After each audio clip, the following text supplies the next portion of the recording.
السلام عليكم، ايه الاخبار؟ تعالوا نحكي قصه صغيره كده. سنه 1912 جه عالم بولندي اسمه كازمير جانج. الراجل كان قاعد في معمله وعمال يفتكس افتكاسات كده، فطلع لنا مجموعه جديده من الاحماض الامينيه، او زي ما هو كان فاكر. الاحماض الامينيه دي بالمناسبه هي الاحماض اللي بيتركب منها البروتين بيتركب من سلاسل من الاحماض الامينيه، فهو فاكر ان هو اكتشف مجموعه جديده جدا. المهم الراجل سمى الاحماض الامينيه دي فايت شرطه امين، وهو فعلا اكتشف مجموعه جديده جدا ولكن مش من الاحماض الامينيه. فبعد ما هو اكتشف ان هي عناصر ليس لها علاقه بالاحماض الامينيه، وان هو اكتشف مجموعه جديده من العناصر الغذائيه تماما، لما الراجل اكتشف الغلطه دي كل اللي هو عمله ان هو بس شال الشرطه وشال حرف الاي وسماها فيتامين على طول.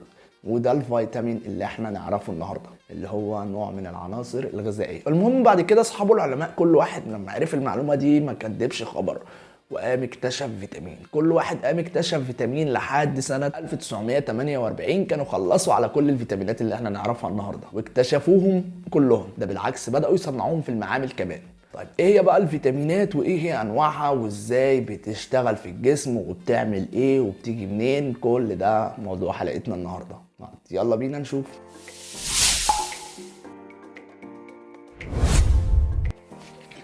دي قاعدة. العناصر الغذائيه اصلا في العموم هم 7 انواع رئيسيه، هم بروتين، كارب، دهون، فيتامينات، الياف، واملاح معدنيه وميه. الميه من العناصر الغذائيه. العناصر دي بتتقسم لنوعين، نوع مغذيات صغرى ونوع مغذيات كبرى. المغذيات الكبرى زي البروتين والكارب والدهون، اما المغذيات الصغرى زي الفيتامينات والالياف والاملاح وغيرها وكده. ومش معنى ان هي صغرى ان ده بيقلل منها، لا بالعكس، الجسم ما يقدرش يعيش من غير الكلام ده. ولكن فكره كبرى هنا ان هي بتدخل بتركيب اساسي في انتاج الطاقه وبتدخل في بناء الجسم بشكل اساسي، والجسم بيحتاج منها بكميات اكبر بكتير من المغذيات الصغرى اللي احنا اتكلمنا عليها. لو جينا نبص على الفيتامينات كده فهنلاقيها مجموعه من المركبات العضويه اللي بتتصنع جوه جسم الانسان. الفيتامينات ممكن تتصنع جوه جسم الانسان ولكن هي بتتصنع بكميات قليله جدا، ونسبها في الاكل بتكون قليله جدا كمان. وده من رحمه ربنا سبحانه وتعالى ان احنا ما بنحتاجش كميه كبيره جدا من الفيتامينات في الاحتياج اليومي. الفيتامينات مع انها مواد غير منتجه للطاقه تماما، ولكن هي مواد بتكون اساسيه في عمليه انتاج الطاقه وجميع العمليات الحيويه اللي بتحصل في الجسم. وده بتكون على اساس ان هي بتكون مثلا كعامل حفاز او حاجه من دونها التفاعل ده مش هيتم. وفي انواع من الفيتامينات الجسم ما بيفرزهاش وما بينتجهاش وبيعتمد عليها خارجيا تماما. وفي كمان انواع من الفيتامينات بتكون قليله جدا في الاكل، ومن رحمة ربنا سبحانه وتعالى ان احنا بنقدر نحصل عليها من الشمس زي فيتامين د، وده اللي هنعرفه في بقية الحلقة. أم بقى العلماء مصنفين الفيتامينات دي لنوعين، نوع بيدوب في المية ونوع بيدوب في حبك. مش وقت هزار مش وقت هزار. ونوع تاني بيدوب في الدهون.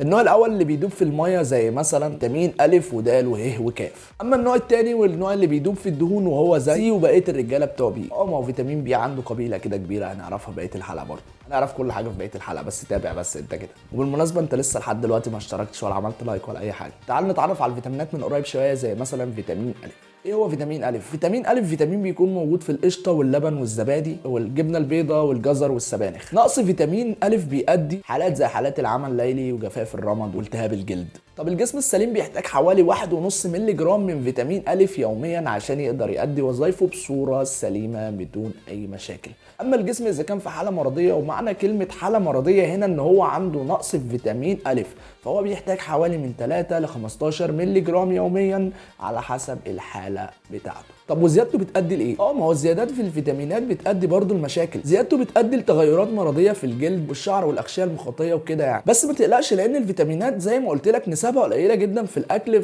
في الغالب انت اصلا ما بتوفيش احتياجاتك اليوميه عشان يبقى عندك زياده مرضيه. في الغالب الزياده المرضيه دي بتيجي من الحبوب او من الحاجات الصناعيه اللي الانسان صنعها. بالمناسبه ما هو الانسان صنع منها حبوب لما عرف الماده الكيميائيه بتاعتها وبدا يصنع منها بكميات كبيره.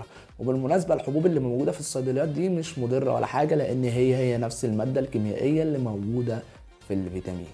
طب في فيتامينات رخمه بقى بتبقى موجوده بكميات قليله جدا زي مثلا فيتامين د، واللي قلنا ان احنا بنقدر ان احنا ناخد فيتامين د من الشمس. ازاي العمليه دي بتتم؟ مش معنى ان كلمه فيتامين د قليل جدا في الطبيعه ان هو مش موجود. فيتامين د موجود فعلا في اكلات زي الاسماك الدهنيه اللي هي زي السلمون والماكريل، اللي انت بتاكلهم كل يوم دول. انا عارف اشعه الشمس لما بتقع على الجلد وبتوصل للطبقات الداخليه للجلد بتبدا ان هي تحفز ماده اسمها الكوليكاليسيفرول، يا رب اكون قلت الاسم صح. وبالتحديد اشعه اليو في بي، بتبدا اشعه اليو في بي ومع الماده دي ينتج عنهم تفاعل كيميائي. التفاعل الكيميائي ده بيكون الناتج بتاعه هو فيتامين د. وبالمناسبه دي بقى الجيش اللي احنا بنتكلم عليه بتاع فيتامين ب هو فيتامين ب 1 وب 2 وب 6 وب 12. قبل بقى ما اخلص الفيديو تعالى اسالك سؤال كده وتحدى نفسك ان انت تعرف اجابته عن الفيتامينات. هو فيتامين نقصه بيؤدي لفقد التوازن واسهال والتهابات داخل الفم وفقر الدم وبيجيب تسلخات كمان. لا التسلخات دي من عندنا. هسيب لك 5 ثواني تعرف الاجابه فيهم ايه.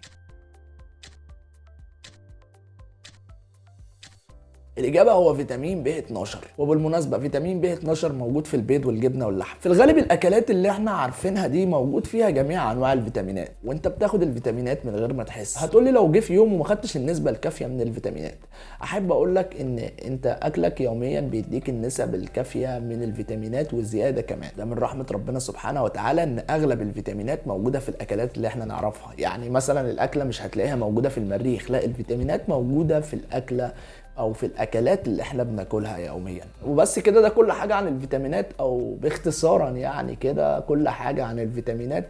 ازاي باختصارا كل حاجه. المهم لو عندك اي سؤال ما تنساش تكتبه لي في الكومنتات وهرد عليه ان شاء الله.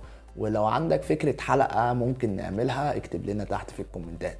لو وصلت لهنا عاش يبقى اكيد الحلقه دي فادتك. ما تنساش بقى تشترك او تعمل اي حاجه كده. وبس كده، سلام.